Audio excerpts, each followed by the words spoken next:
this or something similar to SkyDio. SkyDio is American made.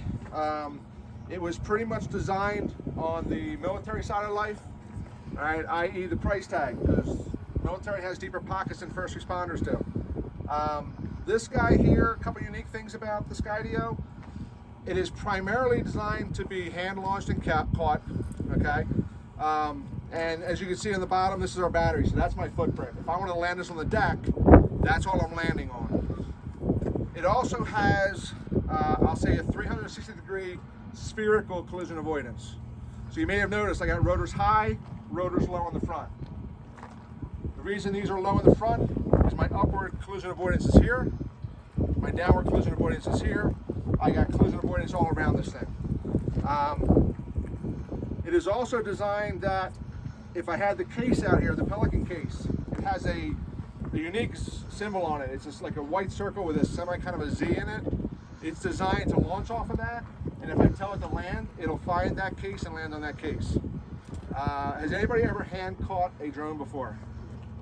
Easy the first time you do it? Depends on what you run it with. But I have the big link, it's more hand out as long as it's flat. And not like, right, and the wind doesn't tip it. I will tell you, the first time I hand caught this thing, I was kind of like, oh shit. Because what happens is when I tell it I want it to land, it shuts off the downward sensors. And then you got to put your hand underneath of this and catch it as it's descending. So it takes a little bit getting used to, but once you do it, it's not bad, but it is unique. Kind of like launching the EB when you have that rotor at your belly flying. Same thing with the camera system, encryption, again, military spec stuff. Still not great in rain, right? It doesn't handle the rain that much. It has a better IP rating for dust, that type of thing.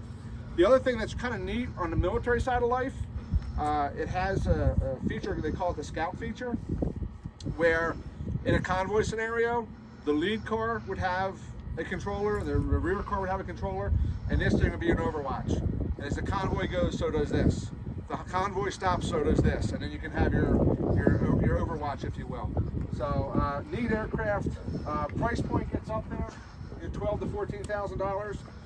I don't necessarily think you're going to have a great lift capability because this thing's actually fairly solid. Right? So from a payload perspective, could I? Yeah, I'm sure I could. How much of it? I don't know. All right, but from what else the aircraft gives you, it's a pretty versatile little tool.